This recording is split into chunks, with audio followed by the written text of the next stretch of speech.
So I don't want to sound like a nut. You know, those people that kind of say it's hidden knowledge, they don't want you to know about this. But this book, I just can't wrap my mind around why there's no information on it on the internet, okay? There are no videos by the author, there is no audiobook. It is just a solid book altogether that was basically a bestseller, but it kind of feels like it's a very hard book to find at this very moment. You can only find it by accident or by somebody telling you about it, which is crazy to me, okay? And this book is all about how to make money, what to invest your money into, but more importantly, it's a book on how to store your wealth. And when I start to think about, well, Tommy, what would happen if people believed what the author is saying in this book? And second, what would happen if they actually put it into action? And honestly, it would be not in the best interest of the powerful people in today's society. I mean, I'm telling you, I know how I'm sounding, which is basically like a nut, honestly, and I don't like that. It's kind of embarrassing, but in all reality, it is something worth reading because it will change your mind on a lot of things. And first, before I read this book, I consider myself a conservative. That's the first thing. I no longer do. Second, before I read this book, I thought I had a very good strategy when it came to investing and also saving my money. I don't think I do. And I think I need to add some things to my investments after reading this book. And third, I thought I thought I understood the economy for the most part. And honestly, this book kind of just told me maybe you don't understand it as well as you do. I know it sounds crazy, okay? But let's just go straight into it. Now, this book is called The Alpha Strategy. It's by John Pugsley, okay? I never heard about this book. And when I saw the title for the book, I was like, well, what the heck is this book really about? And no, it's not a book about buying silver and buying gold. The book is broken down into two sections. The first section is all about establishing that there is a problem right now in how the economy and how society is actually working. I laugh, like nervous laugh, because this is one of those topics that people that talk about these things, things kind of happen to them, okay? And second, the second part is all about the solution. So he tells you the problem and then he tells you the solutions. Like if your plumber came to your house and he's like, you have a problem, I can fix it, you're like, great. But if he tells you I fix things and there's no problem, then just go away, all right? There's no need for you to be here. So I highly recommend that if you're going to read this book, start from the beginning and go to the end. If you go to the end straight ahead, it's gonna sound like nonsense. It's gonna sound like this guy doesn't know what he's talking about. This is such a stupid strategy. It doesn't make sense, but in all reality, it's a good one. Now, let's talk about the 5 takeaways that I got from this book personally. And I'll also tell you how I plan to apply it. And if you want to read this book, where you can actually find it. It's not that easy to actually get this book, by the way. Here's the first takeaway.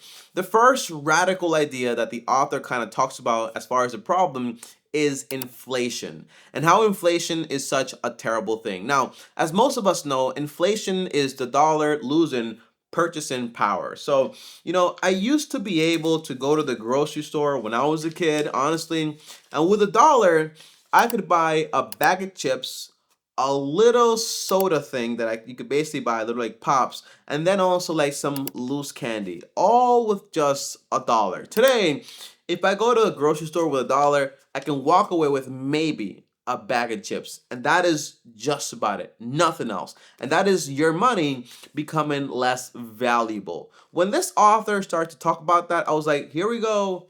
He's gonna talk about silver and about gold, but no, that is not what this guy talks about, all right? And he basically says that the only thing that causes inflation is the Federal Reserve. Meaning, well, not the Federal Reserve, but he says basically the only thing that causes inflation is the creating of more money. And right now, the people that do this is the Federal Reserve.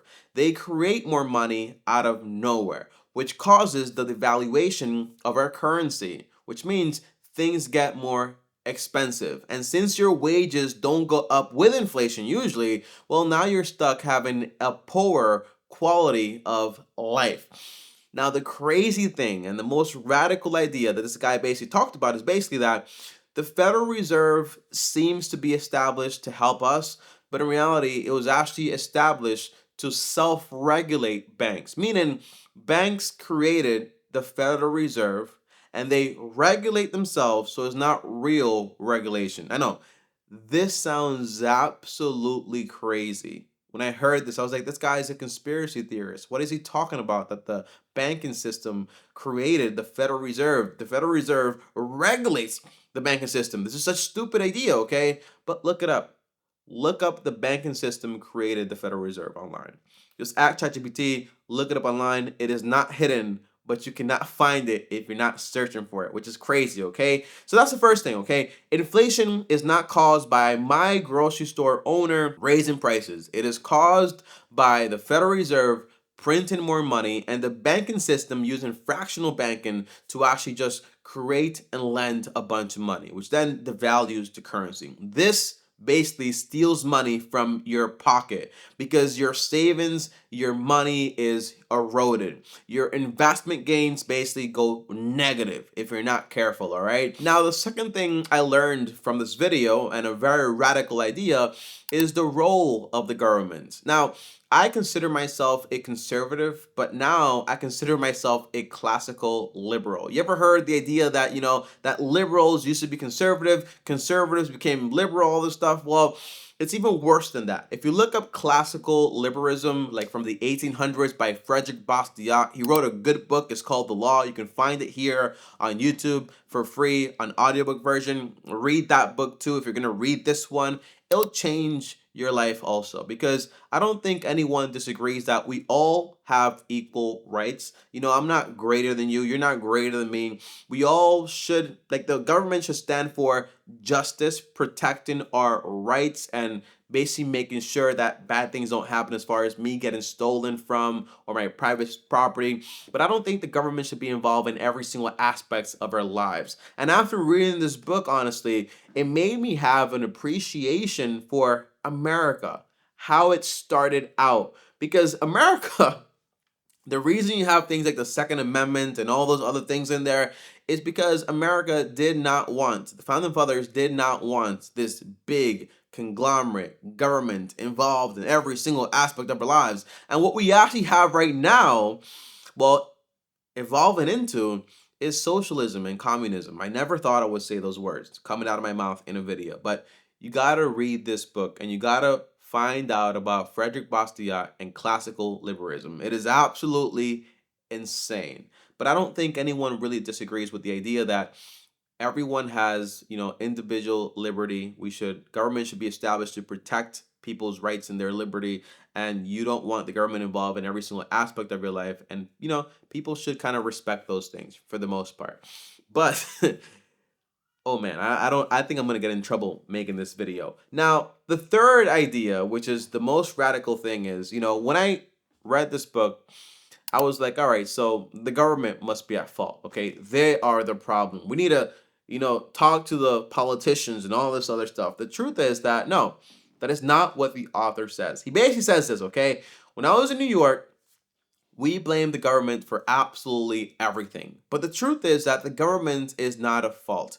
The government is what, I think he would agree with this, but he's no longer alive, I think he died of natural causes, by the way, but I don't know.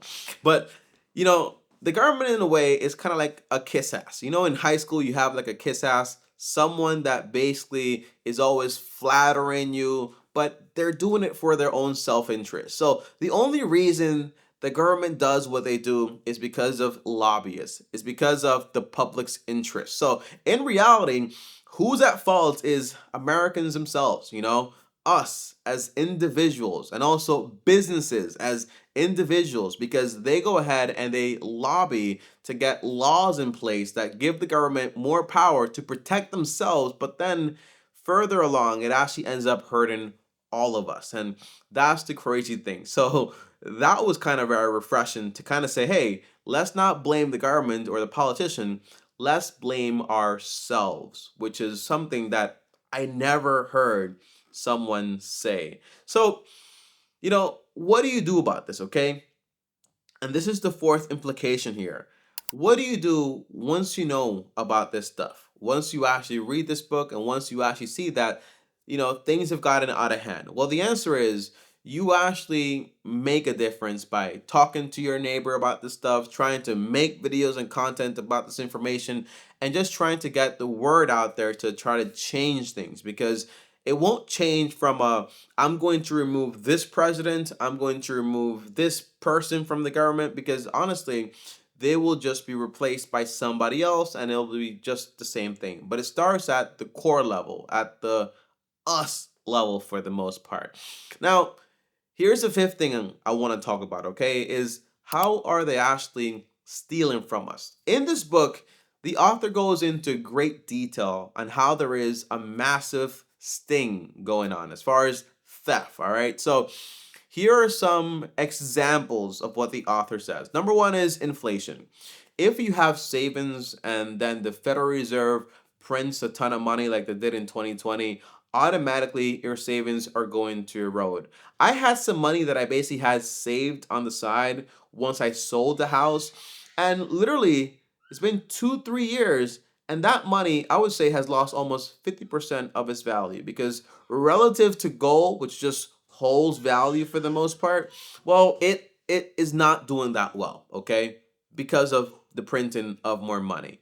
Now, second, it's also via regulations, like like tariffs, and also like unions, and also, for example, like price control. All these things may seem like they're actually helping someone, and for a time being, they actually are in a way. But in reality, they end up hurting most people in the end. When you have tariffs and you don't have, for example, competition being allowed, well, now you have to pay more money for products. And that means your quality of life is going lower because you have to spend more money on a product that should be cheaper. When you have labor unions established, you kind of think, well, you're protecting these people from these corporations and you're protecting their wages. But in reality, what you're doing is eliminating competition, because now I can't go ahead and get those jobs myself for the most part, because it's also limited and all those things. When you have price control and you're forcing, for example, businesses to keep a certain price when it's no longer profitable, and you eliminate the profits, then you also eliminate the motivation to continue making those products, which thus eliminates the business overall. This book is radical, okay? But it is radical in a way that it's like climbing a ladder. As you're reading, you are learning about all these different things, and the book isn't going to impose any ideas on you. It's just going to ask you to question the one you have established.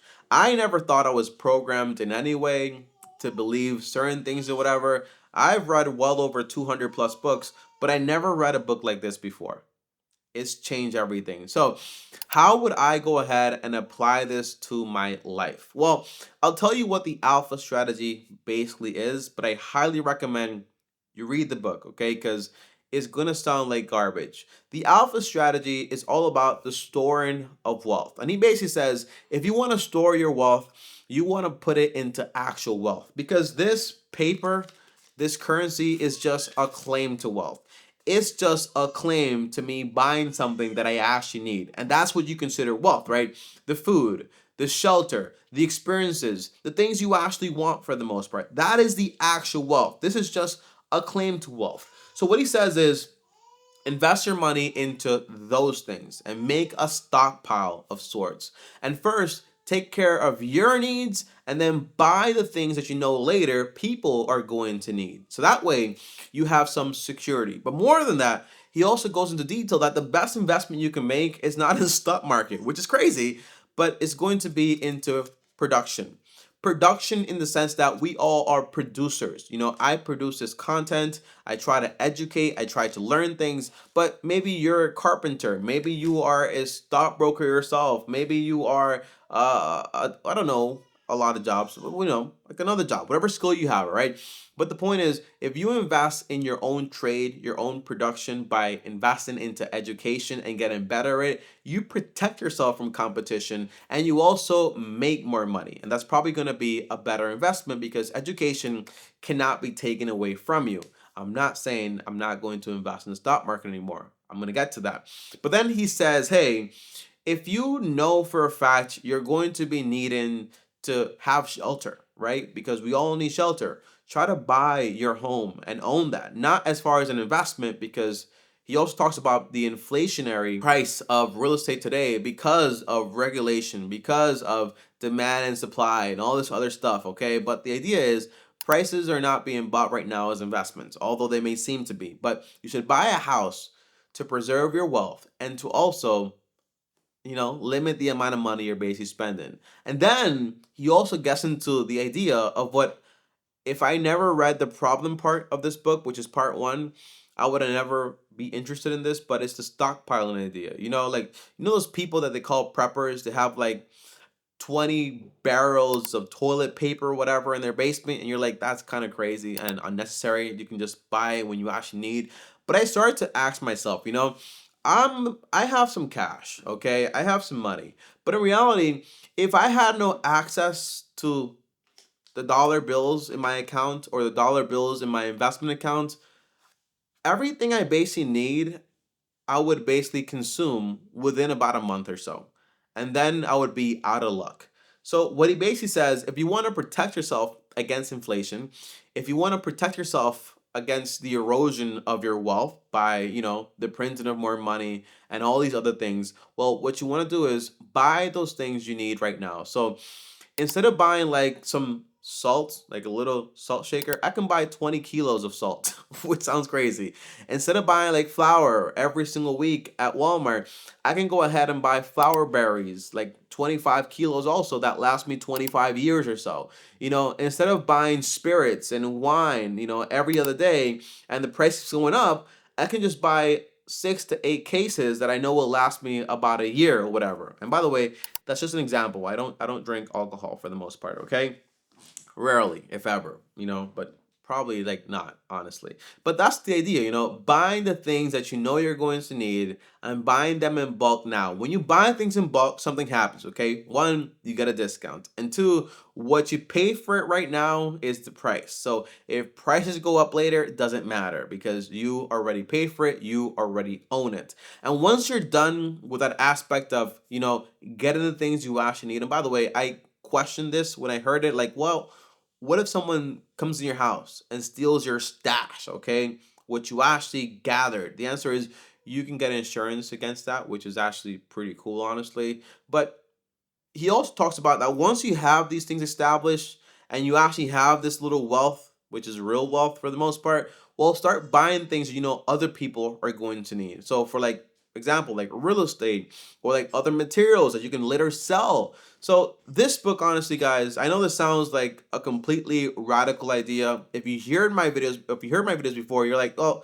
this doesn't sound like Tommy, honestly, but trust me, it's me, all right? It's me. But here's the idea. When it comes to my practical investments, here's what I'm going to do. I'm still going to be investing in the S&P 500, but a portion of my money I'm going to be using to actually buy some things that I actually need and store my wealth in things that I'm actually consuming and try to own a home as quickly as possible for the most part. Not because I think the economy is going to collapse at any moment, not because I think that tomorrow there's not going to be toilet paper in the what is it called, in the supermarket. No, but because if I have $100 in the upcoming year, that $100 is probably going to be worth like 95 or like 97 as far as purchasing power. And things can change where it can be worth a lot less. But if I already have what I need, well, I already have what I need and I don't have to worry about that aspect. So I highly recommend give this book a try. I found this book by accident, complete accident.